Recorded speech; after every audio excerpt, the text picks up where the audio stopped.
ये कहानी है अलिफ लैला, अली बाबा और 40 चोर। यह कहानी प्रारंभ होती है पुराने समय की बगदाद शहर में, जहाँ दो भाई रहते थे, कासिम और अली बाबा। कासिम अमीर था, जबकि अली बाबा गरीब था। अली बाबा परिवार का भरण पोषण करने के लिए लकड़ियाँ काटता था। एक दिन जब वह जंगल में लकड़ियाँ काट रहा था, उसने एक गिरोह की आवाज़ से सुनी। वह पेड़ के ओट में छिप गया और देखने लगा कि क्या हो रहा है। गिरोह के हिस्सेदार घोड़े पर सवार होकर आए और उन्होंने एक बड़ी चट्टान के पास रुककर कहा, खुल जा सिम सिम। चट्टान अलग हो गई और एक गुफा प्रकट हुई। सारे चोर गुफा के अंदर चले और जब वापस लौटे तो उनके हाथ सोने और रत्नों से भरे हुए थे। चोरों के चले जाने के बाद अली बाबा ने भी वही वाक्यांश दोहराया, खुल जा सिम सिम, और गुफा में चला गया। वहां उसने अनगिनत खजाने देखे। अली बाबा ने अपनी झोली में भरकर कुछ सोने के सिक्के और रत्न लिए और गुफा से बाहर आ गए। अली बाबा ने अपने परिवार के लिए खाने पीने और पहनने के लिए नए कपड़े खरीदे। जब उसके भाई कासिम को इस बारे में पता चला तो उसने उससे रहस्य जानने की कोशिश की। आखिरकार अली बाबा ने उसे सब कुछ बता दिया। कासिम अपने लालच को रोक नहीं पाया और अगले दिन अकेले ही गुफा में चला। उसने खुल जा सिम सिम कहकर गुफा को खोला और अंदर चला गया।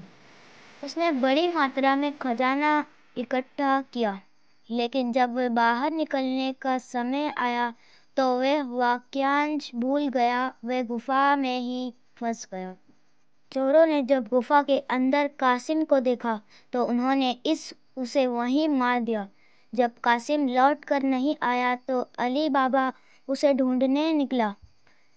उसने गुफा में जाकर अपने भाई का शव पाया और उसे बाहर निकालकर बगदाद के आया। कासिम की मौत से अली बाबा ने सबक सीखा कि लालच का नतीजा हमेशा बुरा होता है। अली बाबा अब खजाने का मालिक बन चुका था, लेकिन उसने बुद्धिमान से उसे छुपा कर रखा। उसने उस खजाने का इस्तेमाल अपने और अपने परिवार के अच्छे भविष्य के लिए किया, लेकिन अली बाबा की किस्मत में और कठिनाइयाँ लिखी थी। चोरों का सरदार और उसके साथी अब अली बाबा से व्यापारी बनकर बदला लेने चाहते थे। एक दिन चोरों का सरदार अपने साथियों के साथ व्यापारी वेश में अली बाबा के घर आया और कहा, हम व्यापारी हैं और अपने सामान को आपके घर में रखना चाहते हैं। अली बाबा उनके चालाकी को नहीं समझ पाया और उसने उन्हें ठीक समझा और अपने घर में जगह दे दी। चोरों का असली इरादा रात में अली बाबा को मारने का था, मगर अली बाबा की नौकरानी मर्जीना ने इस चालाकी को भांप लिया। उसने एक तरकीब सोची और चोरों का ध्यान भटकाते हुए अपने बुद्धिमानी से सभी चोरों को बेहोश कर दिया। रात के समय मर्जीना ने अली बाबा को सब कुछ बताया। तब अली बाबा ने चोरों को उनके ही जाल में फंसाते हुए उन्हें बंदी बना लिया। चोरों का सरदार भी पकड़ा गया और अली बाबा ने मर्जीना से शादी कर ली, जिसने उसके परिवार को बचाने में महत्वपूर्ण भूमिका निभाई थी। इस प्रकार अली बाबा अपने परिवार के साथ सुखपूर्वक रहने लगा।